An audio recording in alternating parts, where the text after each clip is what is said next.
tapi tidak seperti manusia. Beliau manusia kayak kita, tapi tidak seperti manusia. Ada 10 pembeda antara Nabi sebagai manusia dengan kita sebagai manusia. Kalau dahar, Nabi juga dahar. Ngunjuk, Nabi juga ngunjuk. Menikah, sare, Nabi juga menikah, Nabi juga sare. Jualan, Nabi juga jualan.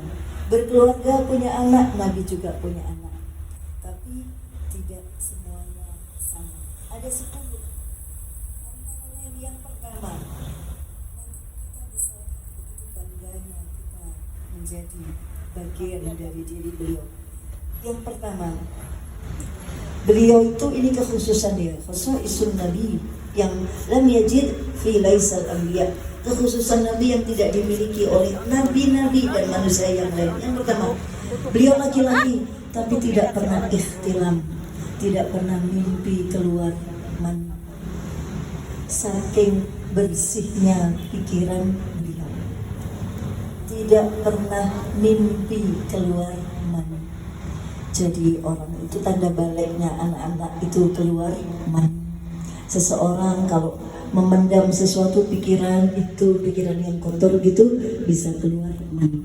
Nabi tidak pernah menyimpan sesuatu yang kotor, yang jijik, sehingga Nabi tidak pernah ikhtilam atau mimpi keluar mani. Yang pertama. Yang kedua, Nabi tidak pernah menguap, sedangkan awak dewe bolak-balik nguap. Nabi tidak pernah menguap. La tasa'ab. Nabi la tasa'ab, tidak pernah menguap. Bersin iya.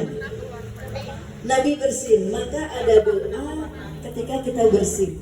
Bersin itu tanda bahwa keluarnya seluruh penyakit. Bukan mau sakit ya. Bersin itu berarti keluarnya semua penyakit. Tapi kalau nguap tanda bahwa di sekitar kita ada setan. Dan begitu kita menguap, maka setan masuk ke dalam diri kita. Maka Nabi tidak pernah mengizinkan setan masuk. Jadi Nabi tidak pernah menguap. Maka bunda-bunda sengantuk apapun jangan angop. Apalagi orang ditutup. Nek di foto isi ya. Kemudian yang ketiga, Nabi dawab falam tahrok. Apa itu? Binatang-binatang tidak pernah lari kalau sama Nabi. Binatang bahkan sekelas binatang singa, ular, yang buas-buas tuh nggak pernah lari kalau sama Nabi. Kayak kita ya, anak kucing, anak bumi kucingnya melayu karena terkenal mungkin sebagai yang galak gitu ya. Kalau kita mungkin binatang-binatang tidak mendekat, tapi kali Nabi itu semua binatang mendekat kepada beliau. Semua binatang mendekat kepada beliau. Kita masih ingat dalam perjalanan ini beliau belum jadi Nabi ya. Beliau sejak remaja loh, tidak pernah mimpi. Beliau sejak remaja loh, tidak pernah nguap. Beliau sejak remaja loh, tidak pernah dijauhi sama binatang. Dalam perjalanan ke Syam pertama kali sama pamannya, itu kan lewat padang pasir ya, tentu saja perjalanan lewat padang pasir. Itu ada singa turun dari gunung, singa guru, berhenti di depan kanjeng Nabi dan berhenti, tidak menerkam. Allahumma sholli ala Muhammad. Terus kemudian apa yang dikatakan oleh singa itu? Asyhadu an la ilaha illallah wa asyhadu annaka Muhammad Rasulullah. Gerak terus bicara dengan bahasa manusia. Singa bersyahadat di depan Nabi. Nabi belum menjadi Rasul, masih usia remaja. Jadi binatang-binatang tidak pernah lari. Maka kita pun begitu, yang punya sifat penyayang. Tampak dari kucing-kucing. Kalau kita galak sama kucing berarti hati kita itu galak, tidak disayang oleh kanjeng Nabi. Mungkin bisa beberapa alasan, tetapi itu tampak bahwa Nabi kita tidak pernah dijauhi di binatang. Ini jelas ya? Ya, jadi jangan memusuhi binatang ya. Jangan memusuhi binatang. Kemudian yang keempat, apa istimewa kekhususan Nabi? Tidak pernah dihinggapi lalat. Lalat itu Nabi tidak pernah dihinggapi lalat. Saking sucinya jasad Nabi, Lalat mencerminkan ada sesuatu yang kotor dalam di situ. Karena lalat pasti mendekati sesuatu yang kotor. Dan Nabi tidak pernah dihinggapi lalat. Betapa Nabi kita ya. Ikan kalau busuk dihinggapi lalat. Ya kayak Bunes ini kan masa ya jadi tahu nih besonak lalatnya berarti ada sesuatu yang menimbulkan bau gitu. Udang kalau udah agak lama gitu pasti dihinggapi lalat. Ikan-ikan, daging pertamanya enggak, tapi nanti kalau sudah muncul baunya maka dihinggapi lalat. Nabi tidak pernah dihinggapi lalat. Tidak pernah dihinggapi lalat. Allahumma sholli ala sayyidina Muhammad. Nomor berapa itu, Bun? 4. Nomor 5. Bil khalfihi ka'amami. Bi khalfihi ka'amami. Maksudnya Nabi itu melihat belakangnya, ka'amami, seperti melihat depan. Kayak gini nih, di depan saya ada Bu Dokter, ada Bu Tari, ada Bu Tari. Itu Nabi itu bisa lihat di belakang ini ada apa gitu, Nabi bisa lihat tanpa pakai spion.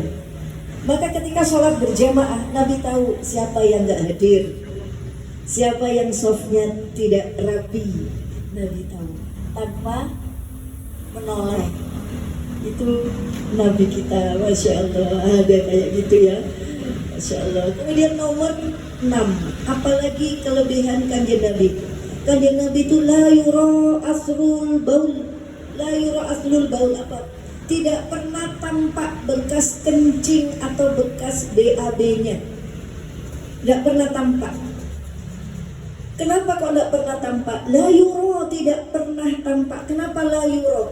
Karena Nabi itu begitu beliau kencing, ya, beliau juga manusia, maka beliau juga kencing. Begitu beliau kencing, maka pasir itu langsung buka, berlomba-lomba menangkap air kencingnya kanjeng. Jadi tidak pernah ada bekasnya, apalagi baunya. Keringat beliau wangi, keringat beliau wangi. Bahkan seorang sahabat laki-laki yang pernah dikado Nabi mau jadi manten, dikado kaosnya Nabi diperes, keluar keringat, dimasukin ke botol, ditutup, dikasihkan kepada dia, pakai ini di malam pertama ya. Sejak itu laki-laki itu dikenal sebagai lelaki paling harum sak Madinah, pakai parfum keringatnya Nabi. Masya Allah, tidak ada la yura asarul baul, tidak ada bekas kencing dan bekas BAB. Berlomba-lomba bumi menangkap bagian dari jasadnya Nabi. Allahumma sholli ala sayyidina. Kemudian nomor berapa sekarang ya? 7. Qalbuhu la yanam. Qalbuhu la yanam. Hati beliau tidak pernah tidur. Beliau seperti tidur memejamkan mata, tapi hatinya tidak pernah tidur. Maka Nabi tidak pernah kalau bangun tidur kemudian wudhu. Enggak, kalau beliau wudhu itu ngajarkan kita. Tapi beliau sendiri, makanya kadang wahyu turun saat beliau lagi sare di kamarnya Aisyah, atau di pembaringan lagi sama Aisyah, lagi sama Sayyidah Khadijah, wahyu turun, beliau langsung baca itu dan tertawa-tawa dan tersenyum-senyum, tidak pakai wudhu. Karena beliau hatinya tidak pernah tertidur. Kenapa kita kalau bangun tidur mau sholat disuruh wudhu? Kenapa kalau kita ngantuk dan pantatnya ngangkat terus wudhu kita batal? Karena begitu pantat itu terangkat, maka